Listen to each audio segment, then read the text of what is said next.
الحظ الحلو حاجة جميلة جدًا كلنا نتمناها. هتشوف في الفيديو ده أكتر ناس محظوظين في الدنيا في مواقف لولا الحظ كانت النتيجة هتبقى خطيرة جدًا.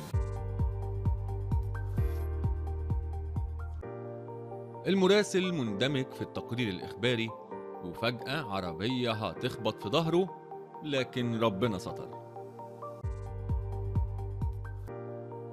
وقع من على الموتوسيكل وضهره خلاص تحت العجل، وبقدرة قادر الراجل سليم وما فيهوش أي خدش.